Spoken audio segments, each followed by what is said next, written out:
welcome back, only for the Plotline. Today's episode, we are doing one of my favorite Final Destination movies, Final Destination 3. I've been wanting to do this one for a couple years now, and it's just taken me this long to do it.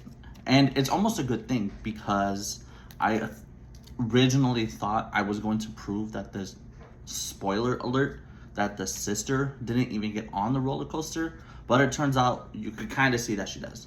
So, anyways, let's get started. So in the beginning of the movie, we're introduced to 4 characters who happen to be couples friends with each other. Now, the main character would be Mary Elizabeth Winstead. Her boyfriend says something. He says that they have a pass to 9:15. I'm a regular theme park goer. So hearing this, it kind of makes me think, okay, maybe work as some type of flash pass, but one where you have to reserve the roller coaster for a certain time, which is beneficial to a theme park guest. Because say I'm in line for one ride, but I'm going to reserve a pass on a ride to a different ride, I could use that time, maybe get something to eat, go to the restroom, or go on another couple small rides if there's enough time warranted for them. So he says that he has a pass, they have a pass to 9:15 for Devil's Flight.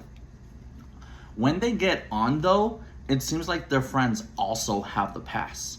Now, I'm going to assume this is their biggest roller coaster at this theme park or fair that they're at, and just all their friends got on with them at the same time. So I just find that pretty convenient. Looking at the line, it does look kind of long, so depending how fast their ride dispatches with trains, you're going to be waiting at the end for at least 30 minutes. Knott's Berry Farm has this awesome ride called Ghost Rider. On really busy days, you could wait almost 2 to 3 hours at this time. For you, but our lives are actually going somewhere. Okay, well, where we gotta go is to the roller coaster, because our pass is for 9:15. If we miss that, I'm standing in line for like a day and a half, and that's gonna kill me. All right, let's go. Totally got a ticket. Now, in between the time when they get into the queue for the roller coaster, and by the time they get on, at first I originally thought that that the sister and the friend did not get on. So during the queue scenes, there are 2 people in a gray and pink jacket who are supposed to be them. And it's just that their faces are being hidden the whole time, except once. It's very close to the beginning of the scene where they enter the queue. One of them looks like male, but it goes by super quick. It's a super quick scene to notice.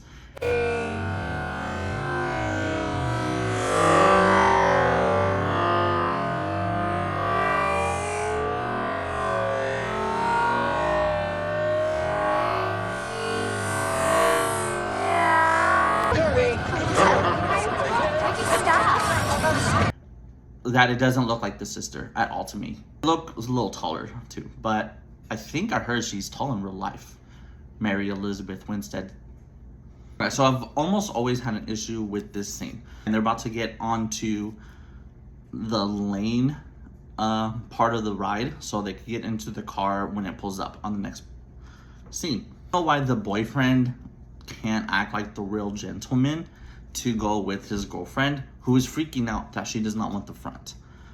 The person I go with, I know ahead of time that he doesn't want the front either. So as much as it's kind of annoying to do so, we sit in the middle. I'm okay to sit with him on the middle as long as he's gonna go on the ride. Unless we're forced to get more towards the back. Either that or we wait for the next train.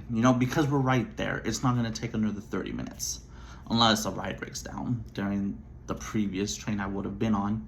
How many? 4. 4, yeah. Gate 1. Yeah, front car. No, please. I'm sorry, I don't want to be hassled. I can't sit in the front. I cannot see the tracks. I'll freak. Okay. Take it easy. Carrie will sit in the back with you, right, babe? Why me? Because we're girls? Fuck that. I'm going to Berkeley, and I won't get to do this for a while. I'm sitting in the front. Jay, just go. Okay, I'll live. Oh, you're not gonna sit by yourself. All right, you know what? We'll just settle this like real men. How about that? Call it. Heads. Shit! Damn it. All right, fine. What the fuck? It's the same ride, right? Go ahead. Bye, babe. Hey, Just do me a favor, keep an eye on her, okay? She's kind of freaked out. Oh, cool, yeah. And during the ride, we see that Frankie disobeyed having the camera out. At one point, it gets slapped out of his hand. With like movie recording, they record scenes, even if we're not like paying attention, they record scenes that are like important to the movie, I think. Like, they're not going to show every little thing, right? Like, we're not going to see characters go to the bathroom because it's not important.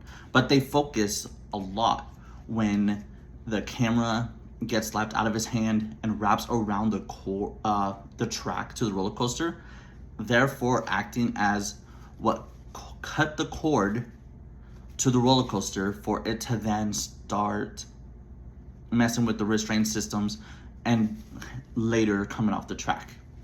If he gets off of the ride, what would act as that catalyst to cutting the roller coaster restraint system?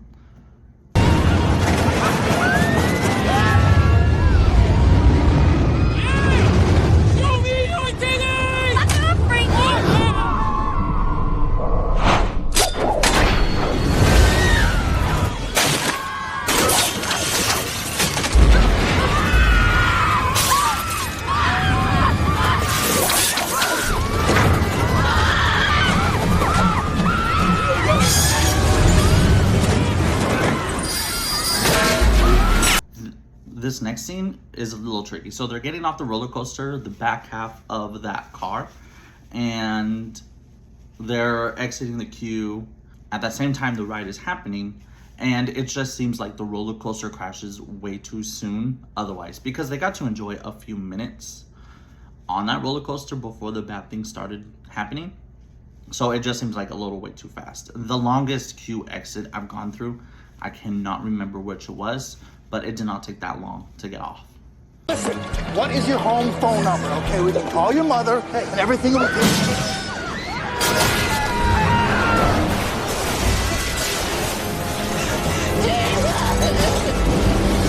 Now, before we get to the next parts of the movie, Death has a weird timing issue, so it failed to massacre all of them all at once on the roller coaster. But there's a good time frame where it happens, and it also happens later at the end of the movie as well. I think this one might be a month or two later. I mean, it was close to the graduation, so it was kind of like their senior grad night, which usually happens at graduation, at least for mine.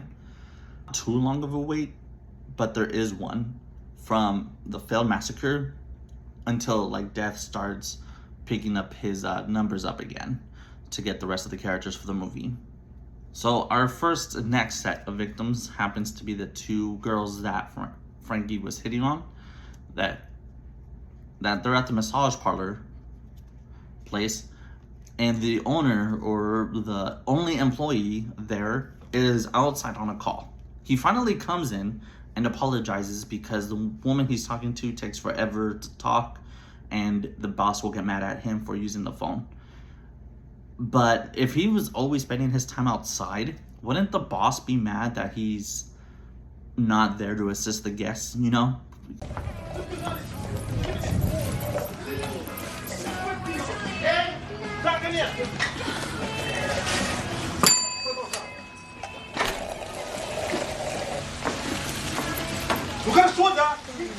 Every time we come here. I was thinking of going for 20 minutes in the Muller. In a hurry, Yuri. Sorry. Cell phone signal is shit in here. I think turning bad smells with signal. I must go outside. Why don't you just use that phone? I would, but she talks forever. Then my boss gives me shit. Shit, that's her. Well, later, Wendy and Kevin are hanging out to find clues to whoever was sitting on the roller coaster so they could find out and tell them in time. All they get is the roller coaster attendant's wavy arm and a gray sweater. I just can't believe it took her that long to notice the bracelet, which would be one of the last moments where we're like, oh my goodness, that was her all along type thing.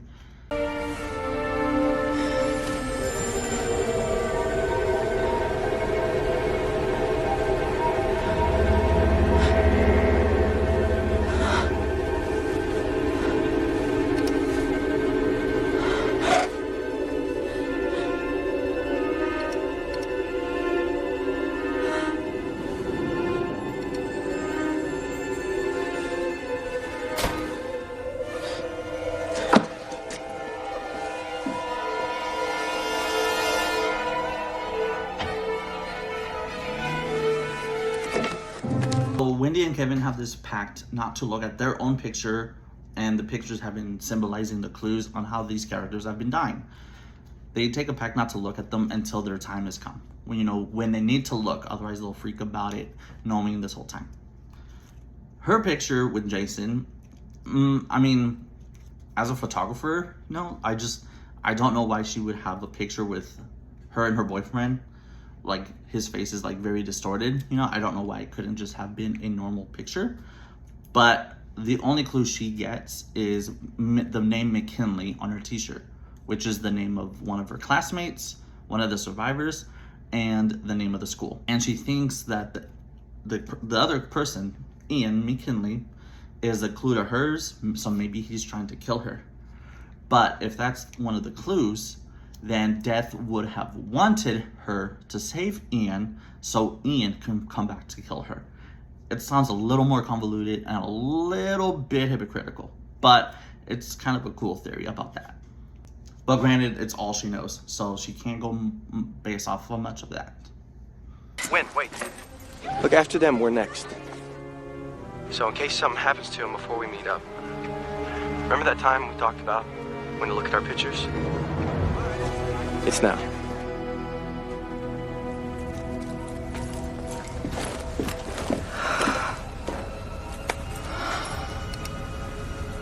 Great. Mine has no clue. It's just me standing in front of a blank background with Jason at the amusement park. Wait. McKinley. Ian? Wait, is he in the picture? No, but it feels like a clue. And yours is the picture that I took when I flashed the camera in your face. It's all out of focus and overexposed. Like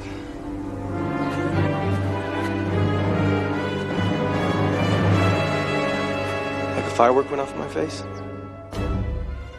She rushes to get to the tricentennial. Now, I think it's kind of cool how Death has been warning her to kind of keep her safe, as Ian McKinley is following her.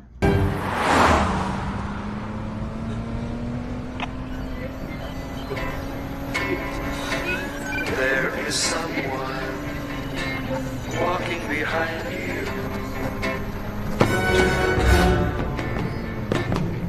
Look at me. There is someone watching your footsteps. Alright, so as we all know in Final Destination rules, if you are saved, it skips you and goes to the next person in line. Now, it kind of breaks its own rules for this scene at the tricentennial with Julie and Wendy and Kevin. So, some punks scare off a horse because they lit a firecracker and the horse is running. It also is attached to a little wooden stake with the rope that it's pulling. At the last minute possible, Wendy remembers that her picture, since the pictures have the clues, her picture is standing in front of the carousel, but at the picture it looks like there's a horse right next to her, so the horse is gonna run into Julie. So at the last minute possible, Kevin's able to push her out of the way. Right then, immediately, it then grabs Julie by the neck, pulls her by the rope, and almost tries to make her crash into some sharp object that's hanging on the ground. So it skipped its own rules and tried to kill Julie twice, like in one take, instead of just going to the next person in line. Julie, look out!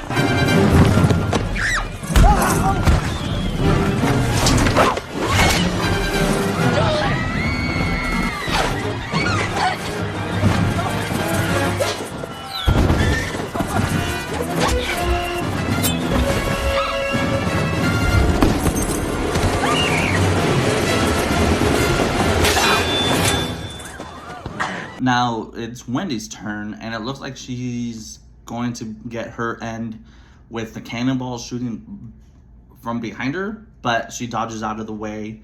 She's quick enough to realize what's going to happen, and it misses. It also misses Ian, but the cannonballs hit some raised platform that ends up falling and crushing Ian. Julie would have been saved, so it would restart the circle, so Ian would have been next in line. So then Ian was killed, so they really don't take anything suspicious about it. What? What? You have a vision? Was I in it? Was I in a picture? Just tell me how to start it off! Let's get this over with! You'll save me if you just stay away. Then it'll all be over. What do I care? It skipped me. For me, it is over. I'm not dying. I'm not dying!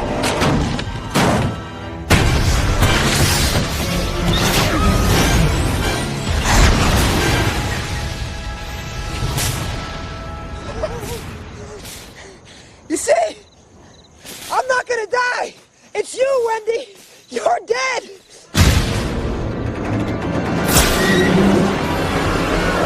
But then, the very last thing we have goes back to one of the first things I mentioned. It takes 5 months later for this trio, Wendy, Julie, and Kevin, to meet their end at the end of the movie during the subway crash.